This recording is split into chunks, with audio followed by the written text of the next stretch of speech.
রাসূলুল্লাহ সাল্লাল্লাহু আলাইহি ওয়াসাল্লাম বলেছেন, তোমাদের মধ্যে কেউ যখন খাবার খায় আর যদি বিসমিল্লাহ বলে, তবে শয়তান ওই খাবারে অংশ নিতে পারে না।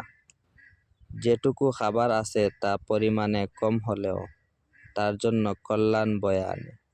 অনুরূপভাবে কেউ যদি ঘরে প্রবেশ করার সময় বিসমিল্লাহ বলে, তখনও শয়তান তার সঙ্গে বাসায় ঢুকতে পারে না।